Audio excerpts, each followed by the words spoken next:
This is the last week of Jesus' earthly ministry. He has been spending the time in Jerusalem.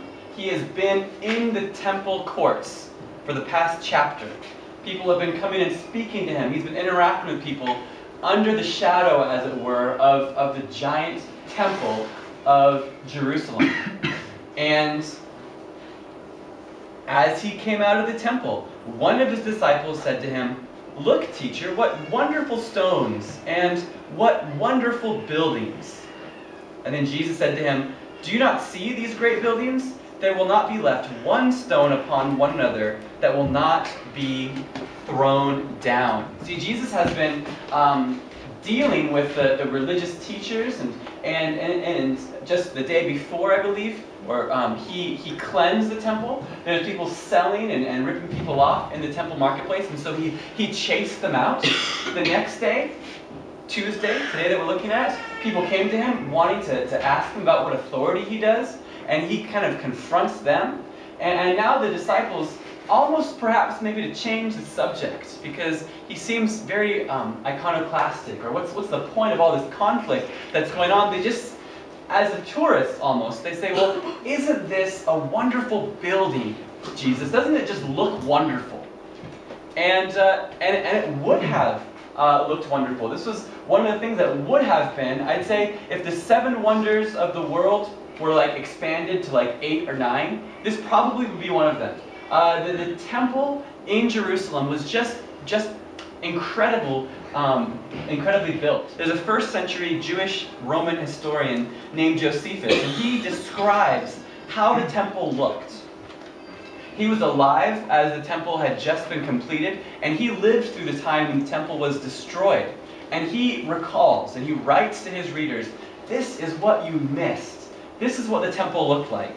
He says, "Now the outward face of the temple in its front wanted nothing that was likely to surprise either men's minds or their eyes. For it was," this is the important part, "it was covered all over with plates of gold of great weight. And at the first rising of the sun, it reflected back a very fiery splendor, and made those who forced themselves to look upon it turn their eyes away, just as they would have done at the sun's own rays. But this temple appeared to strangers when they were coming to it at a distance, like a mountain covered with snow. For as to those parts that were not golden, they were exceedingly white."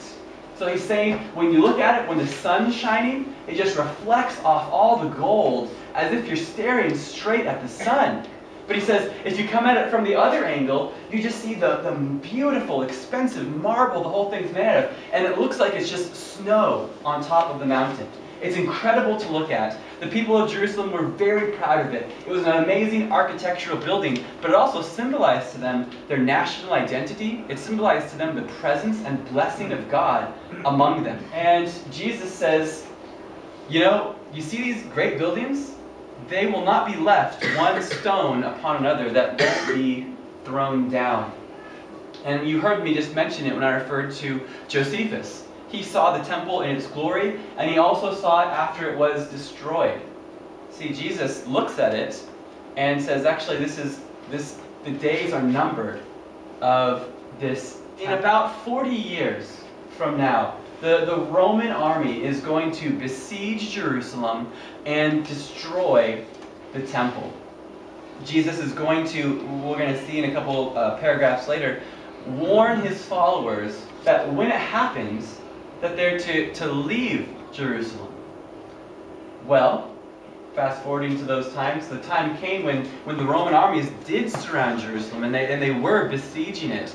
And the people of Jerusalem that stayed there, their safest bet, they believe, was to go into the temple. As I mentioned, it had very strong walls, very incredibly big stones that constructed it. And so as a last-ditch effort, they locked themselves within this magnificent temple. And so the Romans said, fine, we'll just camp out. We'll just wait them out. And so they began a siege as they waited for those Jewish men and women and children to just starve to death within the temple. And as they waited, a historian writes that a drunken Roman soldier lit it on fire. And it caught on fire, and the whole thing eventually just burned. and that incredible gold that Josephus writes about that could reflect the sun, almost as bright as the sun itself, it had melted all throughout in these deep puddles that filled the tiny cracks within the temple itself. And so the Romans said, we didn't come all this way to not get gold.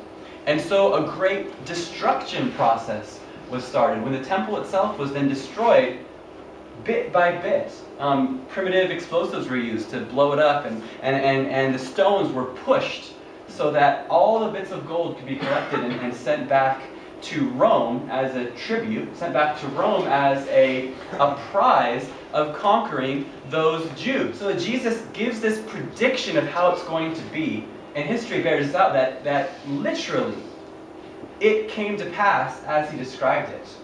And as we're going to see in the next verses, he's going to give some more predictions of how things are going to pan out. And looking back at how history has proven him to be correct already, it's going to pay even more, we're going to benefit by paying even more attention to what he has to say about these next things.